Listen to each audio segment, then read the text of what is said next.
Chapter 21. The Heart of the Magic. The air in the clearing had shifted by the time Decima and Daniel returned. It hummed with anticipation, the quiet rustling of the leaves now strangely amplified, as if the very world around them was holding its breath. They were back in Porthcary, but it didn't feel the same. The trees seemed taller, the sky darker, and the earth itself buzzed beneath their feet, not just a place, but a presence. Decima stood before the stone altar, her pulse quickening with every passing second. The magic that surrounded them was thick, almost tangible, vibrating in the air like the strings of an instrument tuned to its breaking point. Her breath caught, chest tight. This was the moment. Daniel stood at her side, his gaze never leaving the altar. His hand had found hers again, his grip firm but gentle, as though grounding them both in the present moment, for all the uncertainty that lingered between them. There was an undeniable pull in the air, a sense that this was what they had been building toward for so long. Decima took a slow, steadying breath. She could feel the pulse of magic in the air, the same magic that had connected her to Daniel from the beginning. It was inside her now, as much a part of her as her heartbeat. But the question that had been nagging at her since the beginning lingered. Was it worth it? Was breaking the bond the right choice? "There's no turning back now," Daniel said, his voice low, yet carrying across the stillness. His eyes met hers, dark with emotion. "Whatever happens, we have to trust in what we've learned. Trust in each other." Decima nodded, though the uncertainty in her chest didn't quite ease. She didn't know what was waiting for them on the other side of this moment. But she did know one thing: this bond, this connection to the magic, had become a part of her. To sever it was to change everything, and she wasn't sure if she was ready to lose what had become such an integral part of her life. Yet at the same time, she could feel the weight of it, the burden of the curse that had shaped her existence for so long. There was a price to the power she carried, and if there was any chance to break free from its hold, she had to take it. With a deep breath, she stepped forward, placing her hand on the stone altar. The moment her fingers touched the cool surface, the magic flared to life around them. The symbols on the altar glowed brighter, their ancient markings pulsating with energy. The air grew thick, and a low hum vibrated through her bones. She pulled her hand back quickly, as if the stone had burned her. But the energy was already coursing through her veins, a new rush of power flooding her senses. "Decima," Daniel said, his voice urgent, but there was a note of awe in it as well. "This is it. This is the heart of the magic." She turned to him, her heart racing. "What do we do now?" Daniel didn't answer immediately. Instead, he stepped forward, his hand moving toward the altar as well. "We have to complete the ritual. The binding was created by the blood of our ancestors, but it can be undone through the same power. Our blood, Decima, it's the key." He reached into his jacket pocket, pulling out a small, intricate knife, its blade gleaming with an unnatural sheen.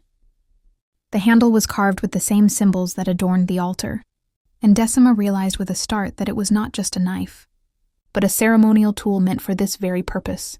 "Are you ready?"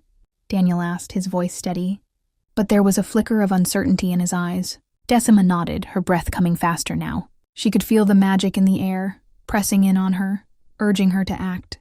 There was no turning back. Whatever happened next would change everything. Daniel stepped closer, holding the knife out to her. She took it in her hand, the weight of it feeling surprisingly familiar, as though it had always been meant for her. For a moment, they stood together, the weight of the moment pressing down on them both. "On my mark," Daniel said softly. "We do this together." Decima's heart pounded as they positioned their hands over the altar, the knife hovering between them. She could feel the pull of the magic, the connection between them growing stronger. Her veins thrummed with power, her skin tingling as if the energy in the air was responding to their intent. "Now," Daniel said, his voice calm but determined. Together they pressed the knife into their palms.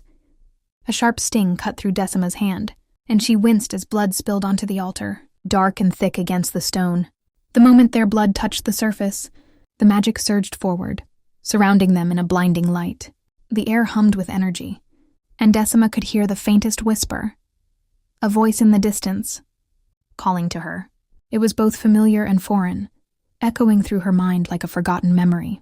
As the light intensified, she squeezed her eyes shut, focusing on the ritual, on the bond that had tied her to Daniel and the magic for so long. Then just as suddenly as it had begun, the light faded, leaving them standing in the clearing, breathless and silent. For a moment, Decima didn't know if they had succeeded or if the bond had been severed. The air felt different, lighter, yet still charged with the remnants of the magic. She glanced at Daniel, his expression unreadable, as if he, too, was waiting for the magic to speak, to show them what had changed. But nothing happened. There was only silence. "We did it," Daniel said quietly, his voice almost a whisper, as though afraid to speak too loudly and break the fragile stillness. Decima didn't know what to feel. A part of her wanted to believe that the ritual had worked, that they had broken the curse and freed themselves from the bond. But there was a part of her that feared they had only set something else into motion, something far darker than they could comprehend. And then, in the silence, the ground beneath them trembled. The magic was not done with them yet. As the tremor passed beneath their feet, a low rumble echoed deep within the forest. Not thunder, but something older. The ground seemed to breathe. Something was waking. A gust of wind swept through the clearing, circling the altar like a silent watcher. From the shadows between trees, faint whispers rose. Not in English, not even in Welsh, but in a language Decima felt in her bones, the language of flame and wing. Clúch Irawim, de Frorun Agisgai. Hear the bond, awaken the one who slept. Decima gasped softly. "That's dragon tongue," she whispered to Daniel. "I've heard it in my dreams." Daniel's expression tightened. "It's not just the bond we stirred. It's what the bond was guarding." Above them, the clouds darkened, swirling slowly.